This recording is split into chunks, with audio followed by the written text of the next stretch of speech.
আজকে কিন্তু শুধু ভাতই হবে, তরকারি কিন্তু হবে না।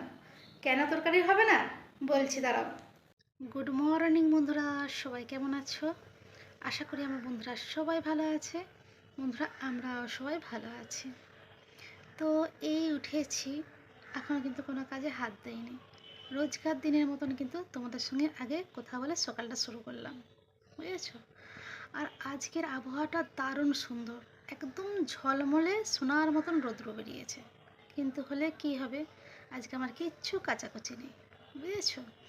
যেদিনে আমার কাচাকুচি না থাকবে সেদিনেই রৌদ্র বেড়ায়, বুঝেছো? কালকে তো সমস্ত কাচাকুচি করে নিয়েছি, আজকে শুধু জাস্ট সানের জামা কাপড়গুলো। তো চলো একটুখানি কথা বললাম, ভালো লাগলো, এবারে কাজগুলো করে নিই। দেখো, সবার আগে বিছানাটা টান টান করে গুছিয়ে নিয়েছি, দিয়ে পুরো ঘরটা একদম বাগিয়ে নিয়েছি। সেই ঘরটাও বাগানো হয়ে গেছে। চলো, সবার আগে কিন্তু আমি এই ঘরটা আগে বাগিয়েছি, তারপরে কিন্তু সেই ঘরটা বাগাতে গিয়েছিলাম, বুঝেছো? এই গ্যাসের উনুনগুলোর জন্য কবে থেকে তোমাদের দাদাকে আনতে বলে বলে বলে বলে হয়নি, মুখ মোড়ো হয়ে গেছে, বুঝেছো তো? যেই একটা বিপদ হয়েছে অমনি নিয়ে চলে এসেছে, বুঝেছো? কালকে রান্না করছিলাম, রান্না করতে করতে কি হয়েছে, পুরো মানে কি বলতো, কড়াটা না ওইটার দিকে উল্টেই গেছে। এইটার দিকে যদি উল্টাতো তাহলে আর দেখতে হতো না। দেখো অবস্থাটা, দেখবে এই দেখো, পুরো ক্ষয়ে আর কিছু নেই। এর আদা সত্য কিছু আছে বলো, কড়াটা বসেই না, জানো তো? তা যাই হোক, কালকে তোমাদের দাদা মার্কেটে গিয়েছিল, গিয়ে এনেছে এই যে এই উনুনগুলো নতুন এনেছে, দেখো। কবে থেকে বলছি বলো তো, কবে থেকে বলছি, হয় আর না, ওর মনেই থাকে না। সপ্তাহে সপ্তাহে ওর মানে মার্কেটে যায়, কোনো সময় সপ্তাহে দুবারও চলে যায়, বুঝেছো? কোনো সময় সপ্তাহে দুবারও চলে যায়, ওর মনেই থাকে না। কালকে যেই একটা বিপদ হলো, ব্যাস সঙ্গে সঙ্গে মনে পড়ে গেল, বুঝতে পেরেছো? সত্যি কালকে বিশাল বড় একটা বিপদ হয়ে যেত। যদি কড়াটা যদি এইটা দিকে উল্টাতো না, কড়াটা যদি এইটা দিকে উল্টাতো, পুরো মানে আমার গোটা গায়ে হাতে পুরো হয়ে যেত। কড়াটা কি বলতো, ওইটা দিকে উল্টেছে। আর এই ভাঙার দিকটা কি বলতো, এই দিকে লাগানো ছিল, যার কারণে কড়াটা ওই দিকে টাল হচ্ছিল, ঠিক আছে? যেই খন্তিটা নেড়েছি অমনি ওই দিকে উল্টে গেছে, বুঝতে পেরেছো? ঝোল টোল পুরো ওইটা দিকে পড়ে গিয়ে কি অবস্থা। দেখো বন্ধুরা, একদম নতুন উনানে ভাত বসিয়ে দিয়েছি।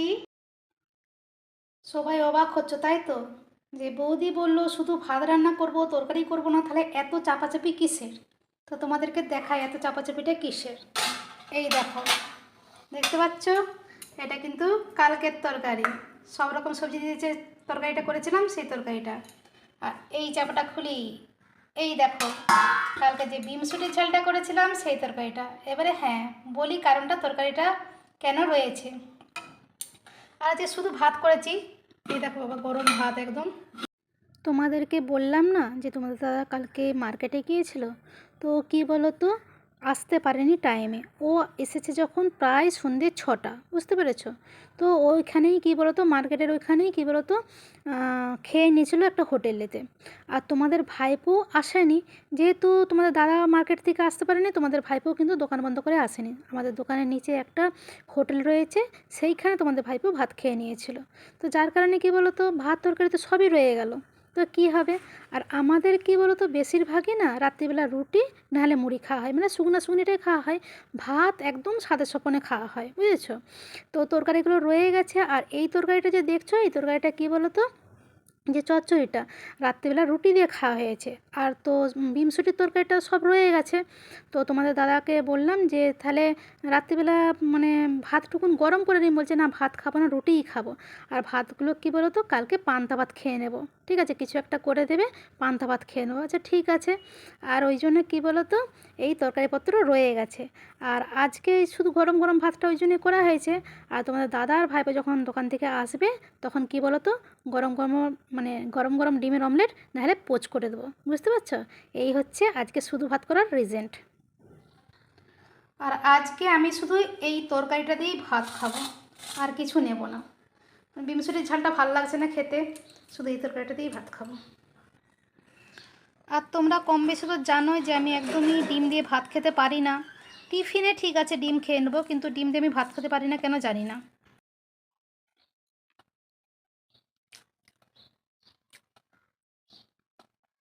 অনেক দিন পর বাসি তরকারি দিয়ে ভাত খাচ্ছি, বুঝেছো? তো যাই হোক বন্ধুরা, চলো খেয়ে নিই। আর এখানেই কিন্তু আমার ভিডিওটা শেষ করব।